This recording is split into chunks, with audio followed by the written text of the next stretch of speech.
86 എറണാകുളത്ത് John Paul രണ്ടാമൻ പാപ്പ വന്നപ്പോൾ വീട്ടിലെല്ലാവരും കൂടി കളമശ്ശേരി കാണാൻ പോയത് ഓർമ്മയുണ്ട്.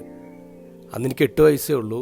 അന്ന് പാപ്പ ആരാന്നറിയില്ല. അപ്പോൾ ചോദിക്കും ആരാണ് പാപ്പ എന്ന്. വീട്ടുകാർ പറഞ്ഞത് ഇങ്ങനെയാണ്, പാപ്പ എന്ന് പറഞ്ഞാൽ ദൈവത്തെ നേരിട്ട് കണ്ടിട്ടുള്ള ആളാണ്.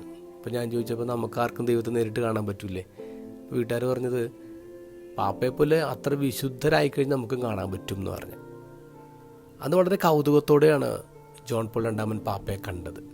ഇന്ന് ഇത്ര വർഷങ്ങളൊക്കെ കഴിഞ്ഞു, സഭയെ കുറേയും കൂടി അടുത്ത് കാണാൻ തുടങ്ങി.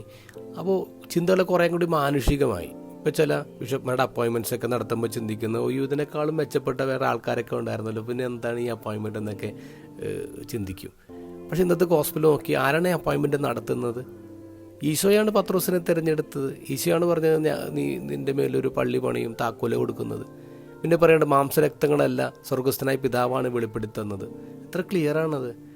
മാനുഷികമായ ബലഹീനതയിലല്ല നമ്മൾ നോക്കേണ്ടത്, ദൈവത്തിൻ്റെ വെളിപാടാണ്, ദൈവത്തിൻ്റെ അപ്പോയിൻമെൻറ്റ്സ് ആണ്. ഒരു അപ്പോയിൻമെൻറ്റ്സ് ഒന്ന് മനസ്സിലാക്കണ്ടേ. സഭയെക്കുറിച്ച് പറയുന്നത് എന്താ? സഭ പണിതത് ഈശോയാണ്, നമ്മളാരുമല്ല. സഭ ഈശോ പണിതാണ്. അപ്പോൾ അത് എത്രമാത്രം സ്ട്രോങ് ആണ്. എത്രയോ വലിയ പ്രതിസന്ധികളിലൂടെ സഭ കടന്നു പോയിട്ടുണ്ട്, പക്ഷേ സഭ തകർന്നിട്ടില്ല. സഭ കൂടുതൽ സ്ട്രോങ് ആയിട്ടുള്ളത്. കഴിഞ്ഞ ദിവസം ഒരു വീഡിയോ ഉണ്ട്, ഒരു ആഹ്വാനമാണ്. അതിൽ ഈ സഭ ഉണ്ടാക്കിയ ആൾക്ക് തന്നെ സഭയെ രക്ഷിക്കണമെന്ന് പറഞ്ഞുകൊണ്ട് 1 കോടി പെറ്റീഷൻ അടക്കണമെന്ന് പറഞ്ഞിട്ടുള്ളൊരു വീഡിയോ ആണ്. നമ്മുടെ ചിന്ത വളരെ ദുർബലമായി പോകുന്നുണ്ട് കേട്ടോ. ഇന്ന് സെയിൻറ്റ് പീറ്ററിൻ്റെ ചെയർ ഓഫ് സെയിൻറ്റ് പീറ്ററിൻ്റെ തിരുനാളാണ്. വത്തിക്കാൻ ബസിലിക്കയിൽ സെയിൻറ്റ് പീറ്ററിൻ്റെ ഒരു ചെയറുണ്ട്. അത് ആർട്ടിസ്റ്റ് ബേർണിനി ഇവിടെ ആർട്ട് പീസാണ്, ബ്രോൺസിൽ ഉണ്ടാക്കിയതാണ്.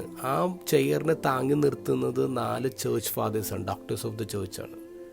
സഭ അത്ര സ്ട്രോങ് ആണെന്നേ, സഭയുടെ ഫൗണ്ടേഷൻ അത്ര സ്ട്രോങ് ആണെന്നേ. Let us be proud about our church.